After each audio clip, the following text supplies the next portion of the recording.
Казан нефть химиясы күлиетінің 60 еллығына бағышланған тонтанаға хезмәт геройлары, ветераннар, түрлі елларда оқытқан мұғалимнер, хәзіргі студентлар жиналды. Кешенің көркем мезгіллері Фәнис Мөхәммәтов репортажында. Татарстан нефть химия сәнәгате үсеше буенча илнең алдынгы төбәге.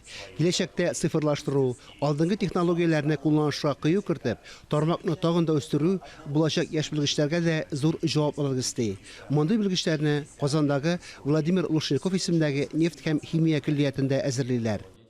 2021 год знаменателен красивым, светлым юбилеем. Казанскому нефтехимическому колледжу имени Владимира Петровича Лушникова 60 лет. Казан химия заводы базасында ачылган училище 60 ел дәвамында 16 меңнән артык югары квалификацияле белгеч әзерләп чыгарды. Үз эшләренең чын осталары булып җитешкән белгечләрне илебезнең төрле төбәкләрендә очратырга мөмкин. Алар һөнәр осталыгына багышланган күп кенә конкурсларда да җиңде. Külliyatımızda Tatar tiline irtibar büyük zor. Hatta derske şakırışı ızvanıklar da iki tilde yangırı. Devlet tilleri bulan iki tillelik külliyetimizde bütün yaklap saklana.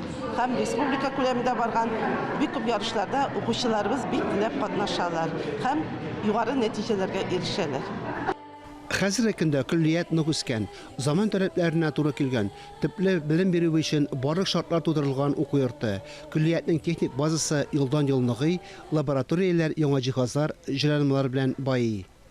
Хотелось бы всем сотрудникам, педагогическому коллективу.